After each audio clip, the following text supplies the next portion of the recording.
Welcome అండి బాబు అందరికీ. వచ్చేసాను మళ్ళీ. చూసారా మీకోసం కొత్త రెసిపీ అట్టుకొచ్చేసాను. మరి మన అమ్మమ్మల కాలం తాతమ్మల కాలం నాటిది ఆయిరొట్టె అండి ఇది. మీలో ఎంతమంది తిన్నారో ఒకసారి కామెంట్ అయితే చేసేయండి. అలానే లైక్ కూడా కొట్టేయండి.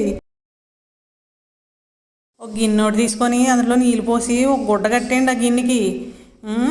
అలాగే ఇది 10 నిమిషాలు ఉడికించుకోవాలి. ఉడికించుకున్న తర్వాత శుభ్రంగా ప్లేట్లో వేసుకొని అంత నెయ్యి ఎంత పచ్చడి వేసుకొని లాగించేయండి. మరి వాళ్ళే అద్దరిపోద్దండి బాబు.